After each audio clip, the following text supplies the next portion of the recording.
Hello and welcome to the Sewing Studio. Stacey recently showed me this tablecloth that our Mary had made using a feature fabric where she'd put some cornerstones into it. And Stacey asked if I would do something similar with our Tokyo Garden fabric. So today I'm going to show you how to put in cornerstones. So with this one, it's a big square of feature fabric, as it is with our Geisha Girls in the middle. And then it's edged with a border, and then it's got cornerstones. So I've edged this one behind me with the floral fabric, and I've made the cornerstones in the fabric that has got the Chinese writing on.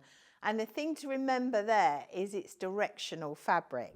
So I'm going to show you how to do cornerstones. I'm going to show you on a much smaller piece of fabric. So imagine that this is your quilt.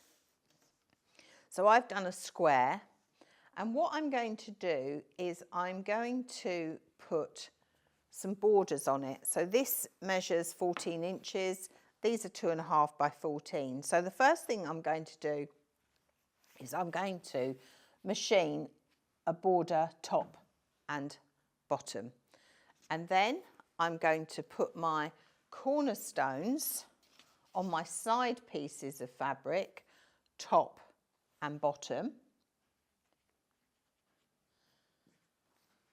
and then I'm going to put it all together.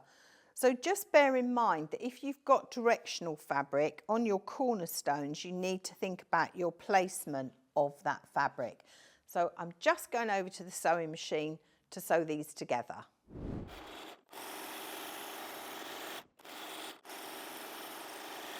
And then I'm going to go over to the iron and press these back. So I'm now going to attach my cornerstones to the side borders.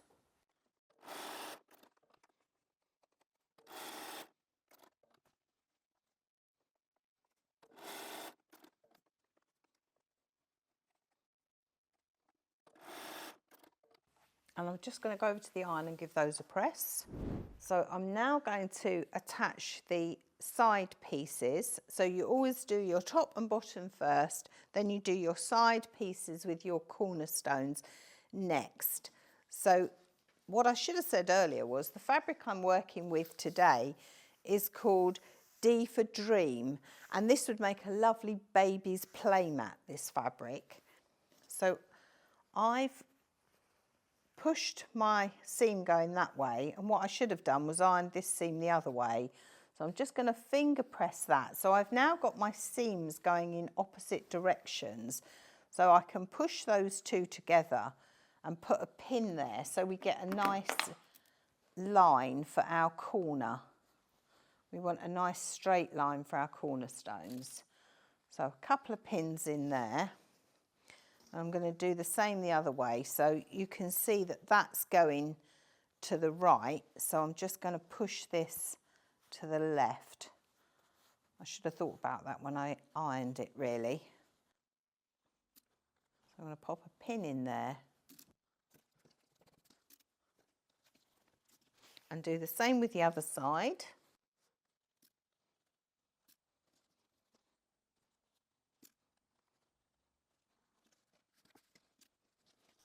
And I'm just going back over to the sewing machine and I'm going to sew all the way down.